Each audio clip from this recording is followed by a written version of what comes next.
इंदौर का एक बिजनेसमैन शादी के 10 दिन बाद अपनी पत्नी को लेकर के हनीमून मनाने के लिए उत्तर पूर्वी राज्य मेघालय की राजधानी शिलोंग जाता है। वहां पर पहुंचने के बाद 2 दिन तक तो वो परिजनों के संपर्क में रहता है, लेकिन 2 दिन बाद ही वो उसका संपर्क कट जाता है। परिजन घबरा जाते हैं।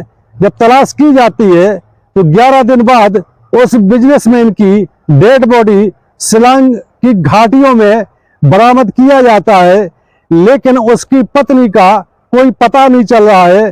घटना के 15 दिन बीत चुके हैं, लेकिन इतनी सारी टीमें शिलोंग की पहाड़ों की घाटियों में उस दुल्हन का तलाश में जुटी हुई है, लेकिन उसका कोई सुराग नहीं लग रहा है।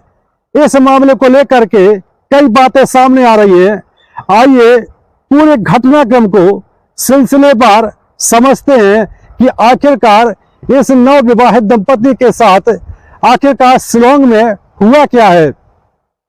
दरअसल इंदौर के ट्रांसपोर्ट कारोबारी है राजा रघुवंशी। इनकी शादी 20 मई 2025 को इंदौर में ही सोनम रघुवंशी नाम की युवती के साथ होती है। शादी के 10 दिन तक ये लोग इंदौर में ही अपने घर में जो शादी के बाद सारी रस्मों रिवाज होती हैं वो करते रहते हैं। इसके बाद राजा रघुवंशी अपनी पत्नी सोनम रघुवंशी को लेकर के हनीमून ट्रिप पर निकल जाते हैं। 21 मई को राजा रघुवंशी अपनी पत्नी नई दुल्हन सोनम रघुवंशी के साथ हनीमून ट्रिप पर निकलते हैं और सबसे पहले वो गुवाहाटी पहुंचते हैं इंदौर से फ्लाइट पकड़ करके।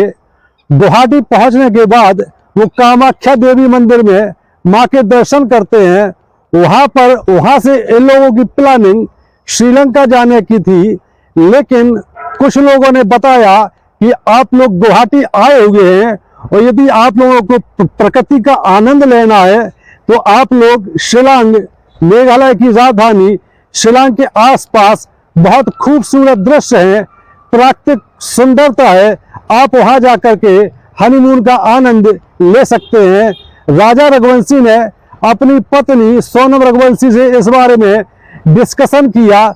सोनम भी तैयार हो जाती है और राजा रघुवंशी और सोनम गुवाहाटी से सीधे मेघालय की राजधानी शिलोंग पहुंच जाते हैं।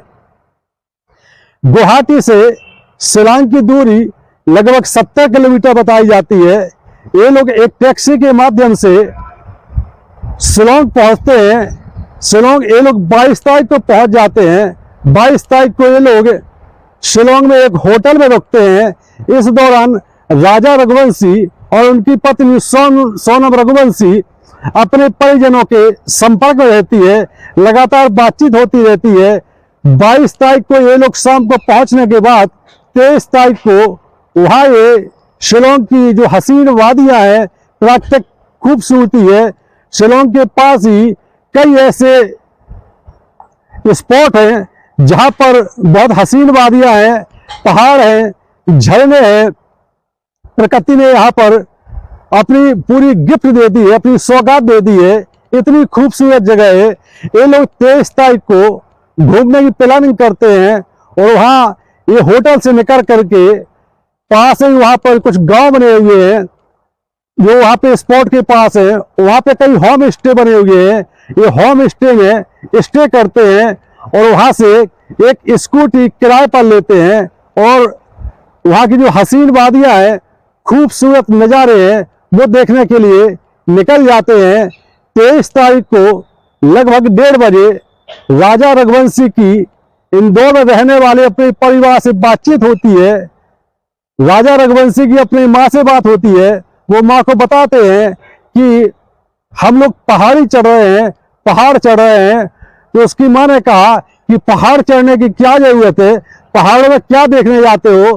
तो राजा रघुवंशी बताता है कि माँ बहुत खूबसूरत जगह है, बहुत अच्छे अच्छे झरने हैं और आंखें नहीं भरती हैं, इतने प्राकृतिक सुंदरता के नज़ारे हैं, झरने हैं। तो माँ कहती है कि झरने नीचे से ही देख लो, पहाड़, इतनी पहाड़ चढ़ने की क्या जरूरत है। इसके बाद राजा रघुवंशी की मां यानी सोनम रघुवंशी की सास की अपनी बहू सोनम से बातचीत होती है। सोनम उस समय हाँफ रही होती है। जब हाँफती है तो सास पूछती है कि इतनी हाँफ क्यों रही हो, तो बताती है कि बहुत खड़ी चढ़ाई है, चढ़ने में भी चढ़ाई है और जब उतरते हैं तब भी चढ़ाई है, मैं तो थक गई हूँ।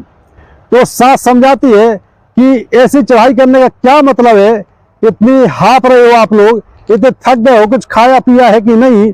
तो उसकी बहू सोनम बताती है कि यहाँ खाना भी ढंग का नहीं मिलता है, अभी हम लोगों ने केले खा लिए हैं।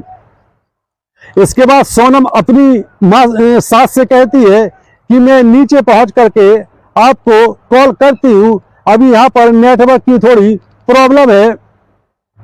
इसके बाद सोनम रघुवंशी और राजा रघुवंशी की अपने परिजनों से कोई बातचीत नहीं होती है। 23 तारीख के ही शाम को 5 बजे इंदौर में रहने वाले परिजनों ने फिर से राजा रघुवंशी और सोनम रघुवंशी को कॉल किया, लेकिन घंटी बजती रही, दोनों ने फोन रिसीव नहीं किया, बातचीत नहीं हो पाती है। 6 बजे के आसपास फिर से परिजनों ने कॉल किया, तो इसके बाद दोनों के मोबाइल फोन स्विच ऑफ आने लगते हैं। सोनम रघुवंशी के पास भी 2 फोन थे और राजा रघुवंशी के पास भी 2 फोन थे। जब चारों फोन स्विच ऑफ आने लगते हैं तो परिजनों को चिंता होने लगती है, यदि नेटवर्क नहीं मिल रहा है तो उसमें स्पष्ट आता है कि कमरे से बाहर है, लेकिन ये स्विच ऑफ आ रहे हैं। परिजनों को कुछ कुछ चिंता सताने लगती है। सोनम रघुवंशी की मां के वाले और ससुराल वाले लगातार सोनम रघुवंशी और राजा रघुवंशी को रात में 12-1 बजे तक फोन पर फोन लगाते रहते हैं, लेकिन फोन लगातार स्विच ऑफ आता है। इसलिए राजा रघुवंशी और सोनम रघुवंशी के परिवार वाले बहुत चिंतित हो जाते हैं। सुबह 6 बजे से दोनों परिवार के लोग फिर से राजा रघुवंशी और सोनम रघुवंशी के चारों मोबाइल फोन पर कॉल लगाते हैं, लगातार कॉल करते हैं, लेकिन स्विच ऑफ जाता है। जब लगातार चारों फोन स्विच ऑफ जाते हैं तो इनकी चिंताएं, परिजनों की चिंताएं बढ़ना स्वाभाविक है। ये लोग बहुत परेशान हो जाते हैं। दोपहर 12 बजे तक दोनों के परिवार वाले लगातार चारों मोबाइल पर फोन लगाते हैं, लेकिन एक ही वहां से बात आती है कि मोबाइल स्विच ऑफ है। अब दोनों परिवार के लोगों की चिंताएं बहुत ज्यादा बढ़ जाती है।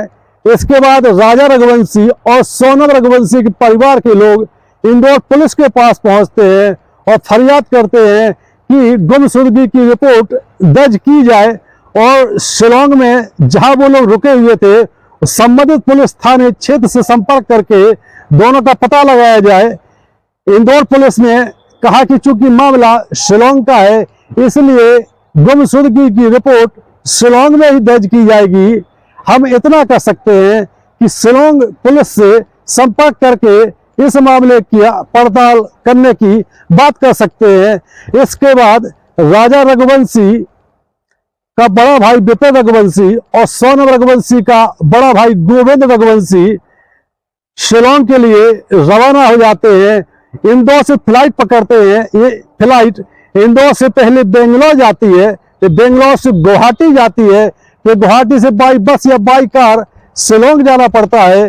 तो विपिन रघुवंशी और गोविंद रघुवंशी राजा रघुवंशी और सोनम रघुवंशी को तलाशने के लिए शिलांग के लिए रवाना हो जाते हैं।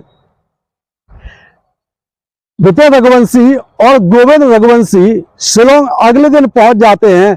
25 मई को ये शिलांग पुलिस से संपर्क साधते हैं, लेकिन पुलिस ने कोई रिस्पॉन्स नहीं दिया। ये लोग बार बार पुलिस थाने पहुंचते हैं। शिलांग के पास ही 25 किलोमीटर दूर एक सिहोरा जगह पड़ती है। सिहोरा पुलिस थाना क्षेत्र में ये लोग दोनों गायब हुए हैं। वहां पर जाकर के ये लोग जब बार बार आग्रह करते हैं तो फिर पुलिस ने गुमशुदगी की रिपोर्ट दर्ज कर ली। इसके बाद इनके परिजन गोविंद रघुवंशी और विपिन रघुवंशी उस होटल में पहुंचते हैं, लेकिन उस होटल में इन लोगों को कोई क्लू नहीं मिलता है।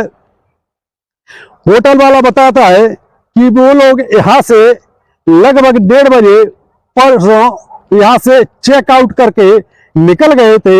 उन्होंने ये चर्चा जरूर की थी कि हमको एक स्कूटी किराए पे चाहिए घूमने के लिए, और हम लोग चेरापूंजी भी जाने की प्लानिंग कर रहे हैं, और जैसे हम लोग घूम के वहां से आएंगे तो फिर इसी होटल में रुकने के लिए संपर्क करेंगे। लेकिन इसके बाद हम लोगों को कोई पता नहीं है। अब जो सोनम रघुवंशी और राजा रघुवंशी के परिवार के 2 लोग हैं, शिलोंग में लगातार तफ्तीश करते हैं, जहां उन लोगों ने चाय पी थी, कॉफी पी थी, और जिससे उन्होंने स्कूटी रेंट पर ली थी उससे संपर्क साधने की कोशिश करते हैं। लेकिन चूंकि इंदौर से शिलांग बहुत दूर है, बातचीत करने का तरीका भी वहां के लोगों का अलग है, भाषा शैली अलग है, बहुत दिक्कत आ रही थी। इसी दौरान शिलोंग के पास जो सिहोरा पुलिस थाना क्षेत्र है, सिहोरा पुलिस थाना क्षेत्र को पीआई को सूचना मिलती है कि एक स्कूटी नीले कलर की जिसमें चाबी लगी हुई है, सिहोरा के पास जंगल के पास लावारिस हालत में मिली है। पुलिस मौके पर पहुंच करके उस स्कूटी को जब्त करती है, और स्कूटी जिसने किराए पर दी थी उसको बुलाती है। वहां पर एक व्यक्ति है जो कि कई वाहन किराए पर देता है, 2 व्हीलर पर्यटकों को। उसने बताया कि यस, इन लोगों ने ड्राइविंग लाइसेंस हमारे पास इसकी कॉपी जमा की थी और 4 दिन के लिए स्कूटी किराए पर ली थी। इन लोगों की प्लानिंग शिलांग के आसपास जितने पर्यटन स्थल हैं उनके घूमने की थी। हमें इतनी ही जानकारी है और कोई जानकारी नहीं है। जब सोनम रघुवंशी और राजा रघुवंशी के परिजनों ने जब देखा कि उनकी स्कूटी लावारिस मिली है तो ये लोग फिर और चिंतित हो जाते हैं। इन्हें किसी अनहोनी की आशंका सताने लगती है। ये लोग लगातार इंदौर पुलिस से भी संपर्क में रहते हैं, इंदौर पुलिस भी शिलांग पुलिस से संपर्क में रहती है। आखिरकार मामला और संगीन होता जा रहा है। इसके बाद इंदौर के सांसद शंकर ललवानी भी शिलांग पहुंचते हैं और मेघालय के जो डीजीपी है उनसे मुलाकात करके सोनम रघुवंशी और राजा रघुवंशी को खोजने की फरियाद करते हैं।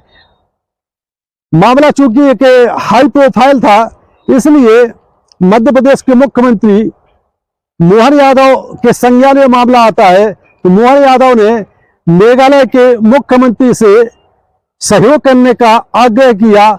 साथ ही केंद्रीय गृह मंत्रालय के दफ्तर से भी मेघालय सरकार को कॉल पहुंचता है कि जैसे भी हो इस नव दंपति का पता लगाया जाए। अब मेघालय सरकार बहुत एक्टिव हो जाती है, तुरंत ही एसआईटी का गठन किया जाता है।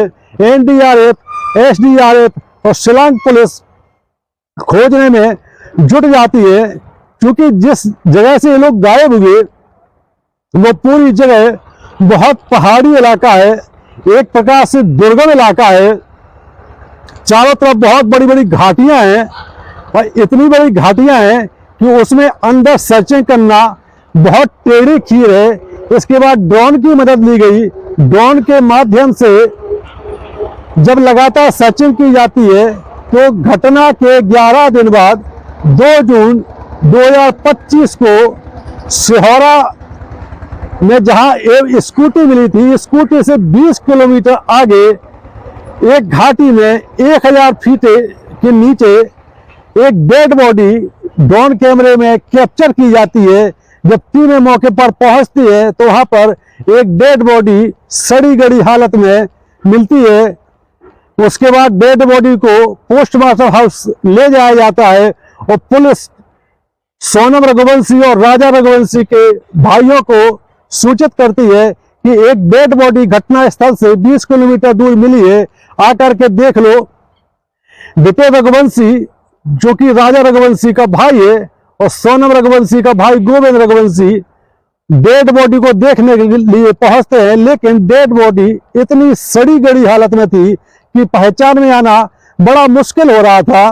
आखिरकार डेड बॉडी के हाथ में जो टैटू बना हुआ था उस टैटू में राजा लिखा हुआ था। इसी आधार पर राजा रघुवंशी के भाई विपे रघुवंशी ने डेड बॉडी की शिनाख्त कर ली। साथ ही पुलिस ने उस घटना स्थल से एक वॉच घड़ी भी बरामद की और एक मोबाइल का कवर भी बरामद किया। वो घड़ी भी विप्र रघुवंशी ने शिनाख्त कर ली और कहा कि ये घड़ी भी राजा रघुवंशी की है। अब ये क्लियर हो गया था कि राजा रघुवंशी की निर्मम तरीके से हत्या की गई है और हत्या करने के बाद उसको घाटी में 1000 फीट नीचे फेंका गया है। जब ये क्लियर हो गया कि हत्या है तो फिर पुलिस और सक्रिय हो जाती है।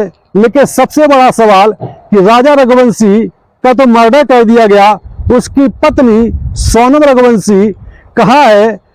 फिर से लगातार सर्चिंग चली रही है। सर्चिंग के दौरान घटना स्थल के पास ही एक रेनकोट मिलता है। वो रेनकोट भी ऐसा माना जा रहा है, उसमें कुछ खून लगा हुआ है। वो रेनकोट भी ऐसा पुलिस का अनुमान है कि ये सोनम रघुवंशी का है। लेकिन रेनकोट तो मिल गया, सोनम रघुवंशी कहाँ है? सोनम रघुवंशी को लेकर के और चिंताएं बढ़ती जा रही है। सर्चिंग लगातार जारी है। इस दौरान कई प्रकार के सीसीटीवी फुटेज भी आए हुए हैं, लेकिन सोनम रघुवंशी के बारे में कोई क्लू नहीं मिल रहा है।